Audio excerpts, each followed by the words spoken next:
Good morning. Today, I am bringing you a Decan walk from the Golden Dawn system.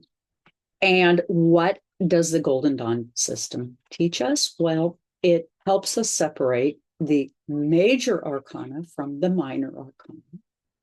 And why I'm telling you this today is because when I get two Major Arcana on a day where we have several really pointed astrological placements, I think it is a guide to where we're at. And so today's reading is going to it's going to involve numerology, astrology, and tarot.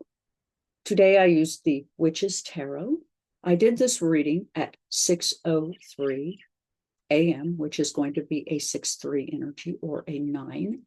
I did it on, of course, April 26th, 2025, which is a 4-8-9 energy, which reduces to a 12, which is a 1-2 energy or a 3, how we collectively come together and manage where we're at.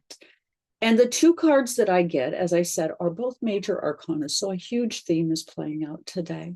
And you can see we have the Sun. This is going to relate to all things fifth house, about our creativity, our children, how we express ourselves, the element of fire, and the three hidden decans of Leo are Saturn, Jupiter, and Mars. It's all about learning to come out of this with some positivity. And then we have the Zero card, which is going to be the Fool for the 12th house relating to water. Again, the decans, Saturn, Jupiter, and Mars, the beginning of the unseen spiritual change that we are in. All right, so what beads would I recommend today? I think for Saturn Day or Saturday, amethyst for spiritual and emotional protection, black tourmaline for grounding and absorbing the negativity around us, rhodonite for forgiveness and compassion, lodite for augmenting serenity and calm. And it doesn't look like I have a fifth one. I don't know what happened here. Anyway, okay, so we're going to start out with the Sun card, which is going to be a number 9, which means that many of us are feeling like we have to pull back and not be present. And the fifth house in particular is going to be about self-esteem, which at this time, many of us are struggling with that. And what does this card want to tell us? Well, it wants to talk about having a positive attitude, that success, joy, and radiance with a sense of celebration needs to be remembered. The fifth house rules our creativity, our self-expression and pleasure, self-esteem. We need to step out and shine in our authentic purposes. We have to let ourselves go in our playful way. The inner child is fighting to come forward. This is about trusting the unknown. We are in a place where both cards are saying Saturn, discipline, Jupiter, expansion, and Mars, action. It may not seem being courageous is the right thing and expressing yourself, but it is. And when you let yourself go truthfully, you will find a formula for a fresh start, which we all need right now. Today, we have a cosmic push, if you will. Mars is opposite Pluto, exact today. We will observe the power struggles, the dramatic turning points, with a direct need to confront deep-seated fears of control issues. Mars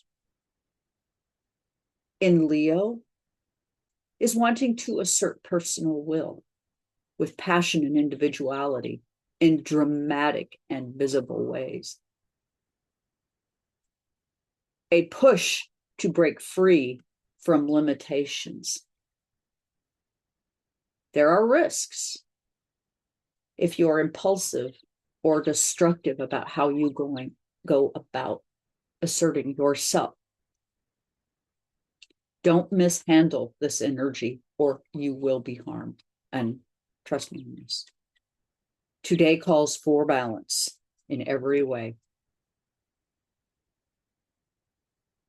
To step with the collective and transform, Mars in Leo will bring out deeper truths. Pluto in Aquarius is showing us the power struggles and the power being returned back to the people.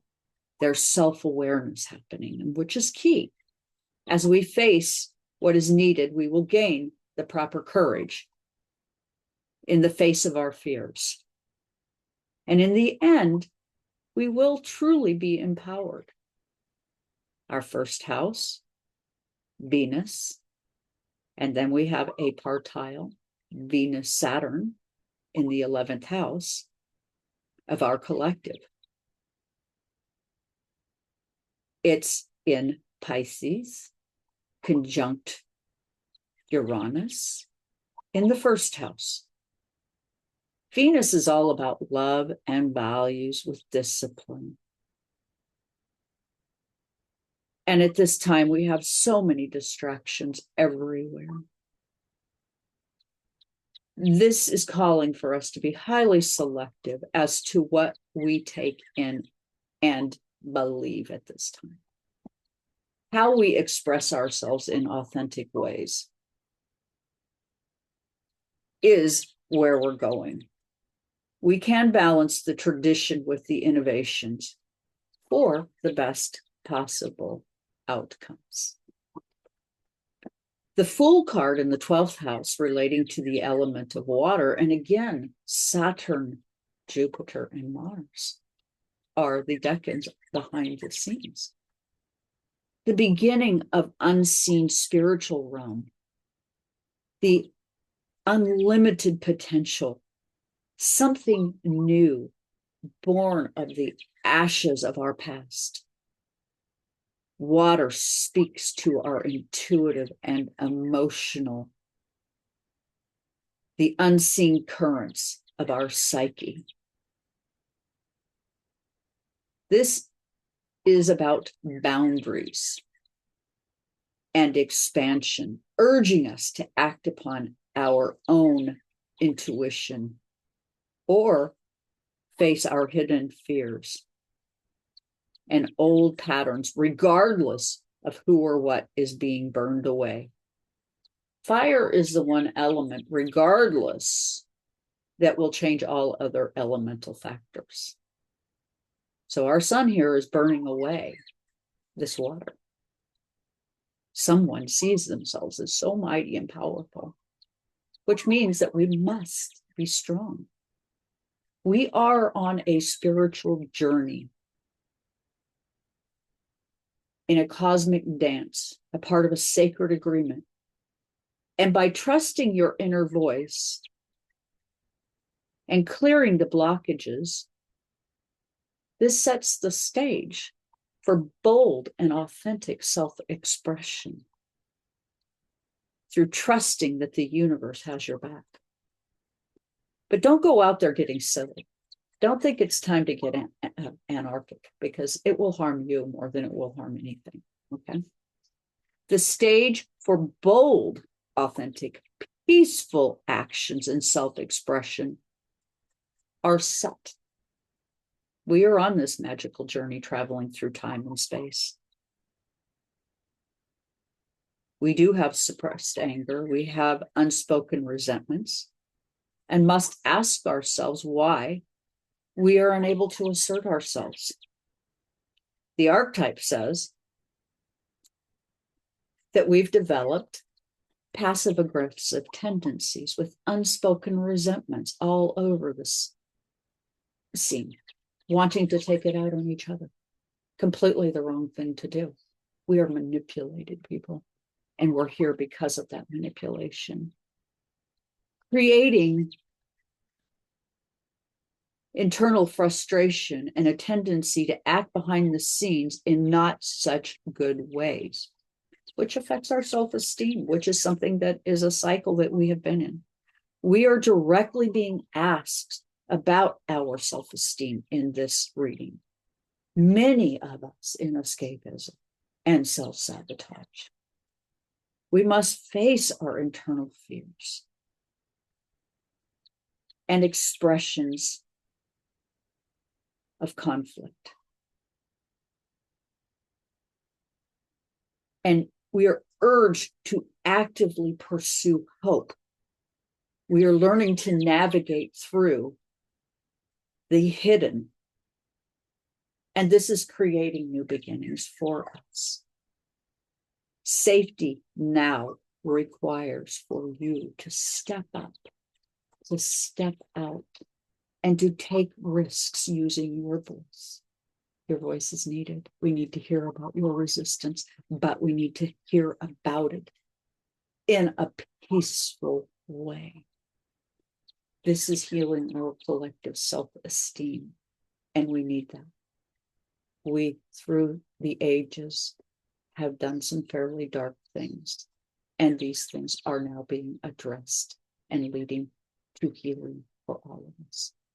With that, thank you so much for joining me here. If you have questions about the Golden Dawn system, why I use beads, what is this all about, please, by all means, leave your questions in the reading, and I will respond.